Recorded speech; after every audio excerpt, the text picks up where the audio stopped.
Hamas top leader Mohammed Sinwar మృతదేహం ఖాన్ యూనిస్లోని ఐరోపా ఆసుపత్రి క్రింద ఇజ్రాయెల్ దళాలకు దొరికింది. ఈ విషయాన్ని ఐడిఎఫ్ ప్రకటించింది.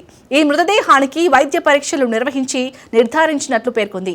హమాస్ నాయకుడు యాహ్యా సిన్వర్ తమ్ముడే మహమ్మద్.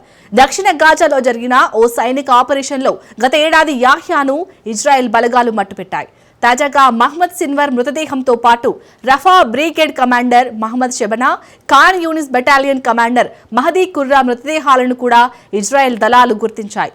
మిగిలిన వారిని గుర్తించాల్సి ఉందని ఐడిఎఫ్ పేర్కొంది.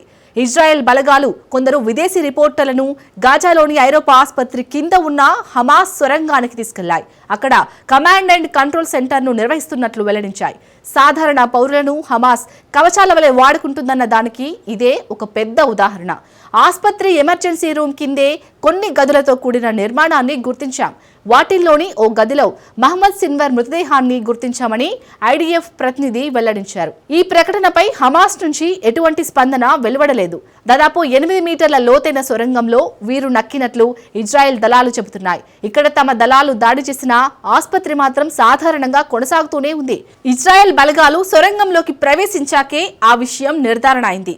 హమాస్ అధినేత యాహ్యా సిన్వర్ సోదరుడే మహమ్మద్ సిన్వర్. ఆ సంస్థ మిలిటరీ వింగ్ సారథి డయీఫ్ మృతి తర్వాత ఆ బాధ్యతలను మహమ్మద్ చేపట్టాడు.